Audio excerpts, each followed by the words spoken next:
முருகன் வாழ்க்கைக்கு வழிகாட்டும் உந்துதல் உரை. கஷ்டங்கள் வந்தால் பயப்படாதே, தடைகள் வந்தால் பின்னடையாதே, ஏனெனில் வேல் வைத்தவன் உன் பக்கம் இருக்கிறான். முருகன் சொல்கிறான், துணிவே வெற்றி, தளராதே மனிதா. அவன் குழந்தை வடிவில் இருந்தாலும் அவனின் அறிவு மலையளவு. அவன் கையில் இருக்கும் வேல் உன் பயத்தை கிழிக்கும், உன் சோம்பலை அழிக்கும், உன் வாழ்க்கைக்கு வழிகாட்டும். நீ தோல்வியடைந்தால் நினை, முருகனும் சூரனை எதிர்த்து நின்றான். நீ தனிமையாக இருந்தால் நினை, அவன் தாயை பிரிந்து காட்டில் தவம் செய்தான். அதனால்தான் அவன் சொல்கிறான், கஷ்டம் உன்னை உடைக்க வரவில்லை, உன்னை வலிமையாகத்தான் வந்திருக்கிறது. ஒவ்வொரு நாளும் உன்னிடம் நீ சொல்லிக்கொள், நான் முடியும், என்னை யாராலும் நிறுத்த முடியாது. முருகன் என் வழிகாட்டி.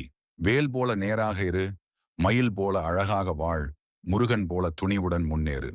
வெற்றி உன்னை தேடி வரும்.